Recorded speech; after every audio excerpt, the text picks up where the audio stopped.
This is TWiT. The counterfeit AirPod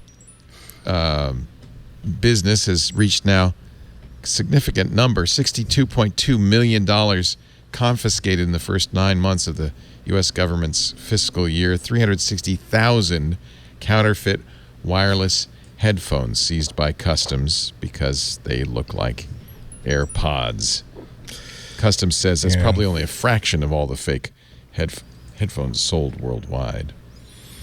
Yeah, I'm a little bit worried about that because counterfeits are a huge problem, and it's a huge problem for individuals because it's one thing if you say, "Gee, I really want people to think that I've got the $200 AirPods, but I don't want to spend more than $29. I'd much rather buy these knockoffs." The big problem is that when they buy from eBay, they buy from Amazon through like a third-party seller, and they think that they're getting AirPods, but they're getting these cheap crap $29 plastic things. But I'm a little bit worried when customs takes on the responsibility of saying, no, this version of the thing you stick in your ear for Bluetooth audio looks too much like Apple's thing you stick in the ear. Yeah, exactly. Remember with the OnePlus? Right? Yeah, the OnePlus headphones, which were legit. Yeah. They thought, well, they look too much like AirPods, so we're going to block them. We're going to seize those. Anyway, if you're trying to, you'll be in jail. Yeah.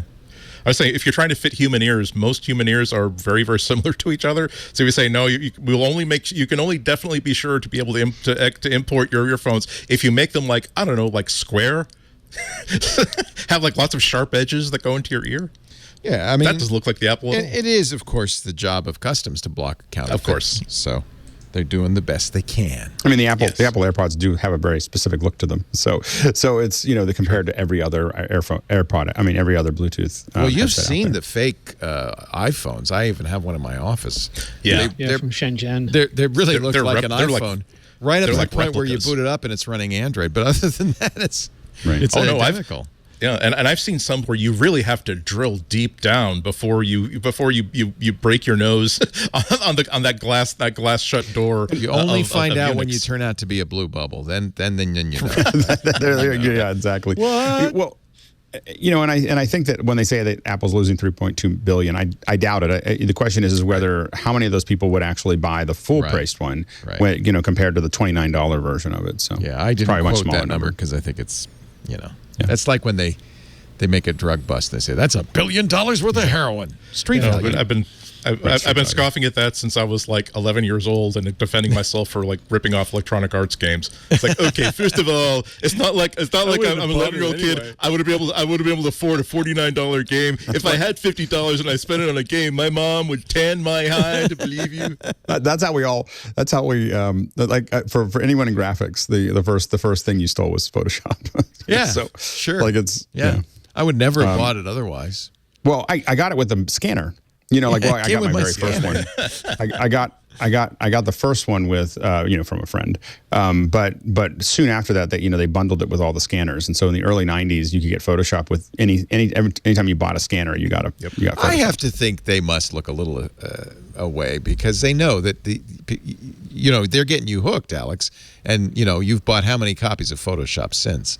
You've spent a lot of money on. Oh yeah, no, absolutely. I mean, they moved to a subscription model. That's part of the way you get rid of some of that because it's not a bit. It's much harder to break the subscription model than it is because it's always checking in home. So they've definitely managed that. And from a software perspective, and we're going a little into a rat hole, but from a software perspective, the companies that had the highest piracy rates also had the highest sales. Yeah. So because as soon as you started, you took the software and you started making money with it, and then you were afraid you're going to get, as soon as you have employees, you can't do that anymore because one, frustrated employee calls the software, whatever bureau or whatever, and you have a $250,000 fine. So you're super careful about it once you have a company, once you're making money.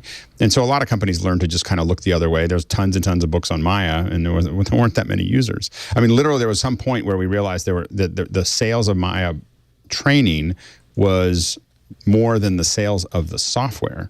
And that's when that there's a big piracy thing going on out there, is because people are buying a lot of books for something that they don't own. And so they moved to the subscription models. But I think that the ones that the companies that were really good at, Electric Image, which is what I used, was really good at securing their software. And they also didn't last as long. Nobody bought them. Yeah. Yeah, because you didn't have the money to spend $7,500 on a piece of software when you were 22 years old. So I was an intern somewhere just to get access to it. There's another concern, by the way, with counterfeit battery-powered devices. Is the safety concern. Micah Sargent in our Discord says you don't want in-ear devices catching fire after you accidentally swallow them while listening during sleep. And I think he's got a very good point there. Those counterfeit AirPods really don't sit well on the stomach. It's that little stem. I can feel it. Oh, boy. The elephant has to pass that and the hat, then that's going to be really problematic. Yeah, exactly. If I'd gone for the Samsung Buzz, this would have been a much simpler process.